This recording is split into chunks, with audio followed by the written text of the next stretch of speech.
Maisie and I are in a stall now that Maisie's going to demonstrate how to clean this stall.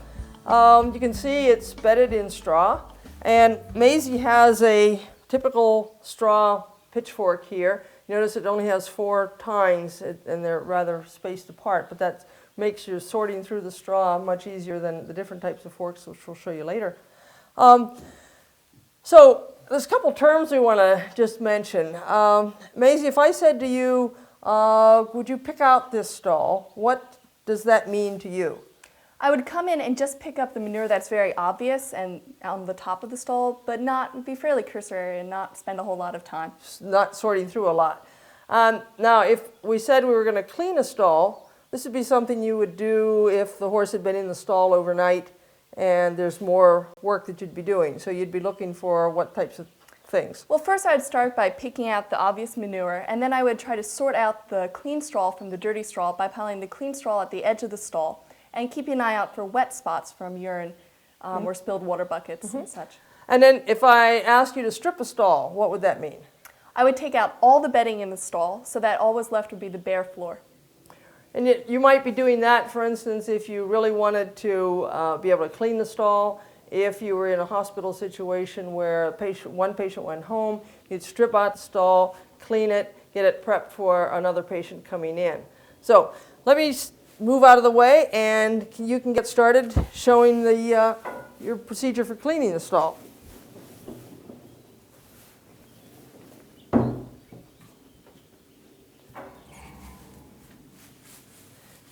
All right, so you notice that when she picks up the manure with the fork, she actually puts a layer of straw under it so that she can actually pick that manure up without losing it, and you can just shake it off into the wheelbarrow, especially if there's, she has clean straw underneath. She can bring that back into the stall. So she's sorting through the straw, picking out things that are dirty and piling the clean off to the side there. Now, as she does this, she's also paying attention to the character of the manure. The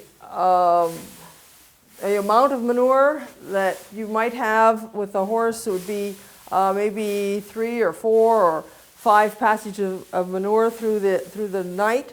You want to see what the consistency is. The horses on pasture, they're going to have a softer consistency to their manure. If they're strictly on hay, that becomes quite firm. Now she's working in on, honing in on the wet spot here. How can you tell that that's going to be a wet spot there, Maisie? It's a bit darker in color, and it's also heavier than the clean straw. So she pays a little attention to that area there, make sure that it's that she gets that clean. And most horses have their habits such that they will usually urinate somewhere in the middle of the stall, and some horses are very fastidious. They always do it exactly the same place. And they'll have a tendency to have the manure more around the periphery of the stall. But horses are individuals, and so if you're consistently working with one horse, you'll sort of learn his habits very quickly and know just where to hunt for the places need to be cleaned. Now you're doing what? I'm putting down some stall dry. Lime is also another common product used, which helps neutralize the ammonia smell from the urine, and it also helps keep the stall nice and dry. Okay, when she's done with that, she'll now bring the straw back in, get it all tidied up and leveled off.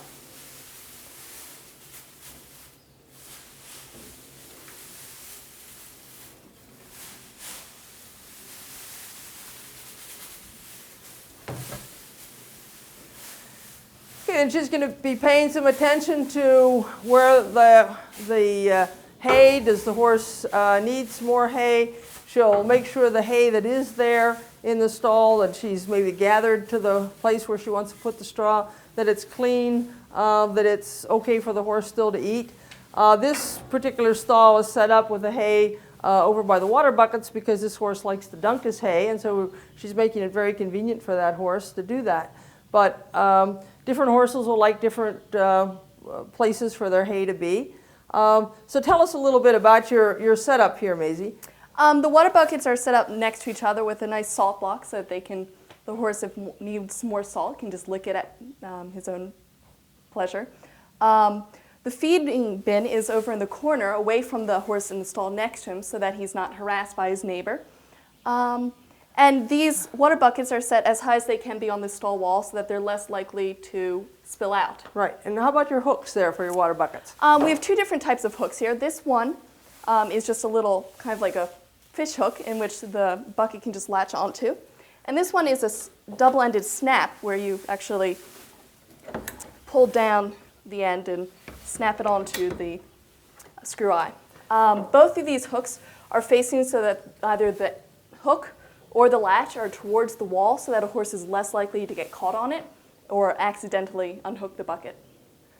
Right, so that's roughly, another thing I wanted to point out in this stall, which is nice, is that this is the electrical connection coming down. On the other side here is the outlet for this, but you notice how this box here is all reinforced, and you've got nice protection over the wiring so that the horses can't get into any trouble with that. So these are all touches that we think about when you're creating a stall. You want to make sure that it's just as safe an environment as you possibly can. Maisie and I are back in the stall here. We wanted to show you some of the alternative beddings that are used, but so we made up some place here with some shavings.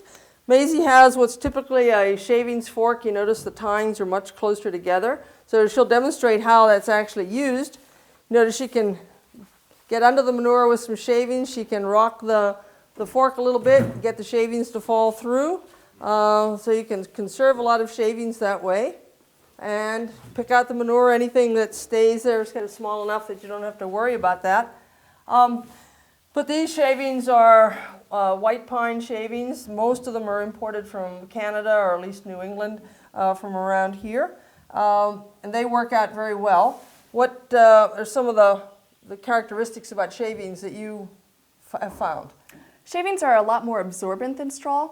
So for a horse who has bad feet, it absorbs the urine and other moisture very well, which helps improve the quality of the feet. Yeah, so sometimes that works well. A lot of times, because a horse has allergies, they can be allergic to the straw, and so you'd want them to be bedded on shavings.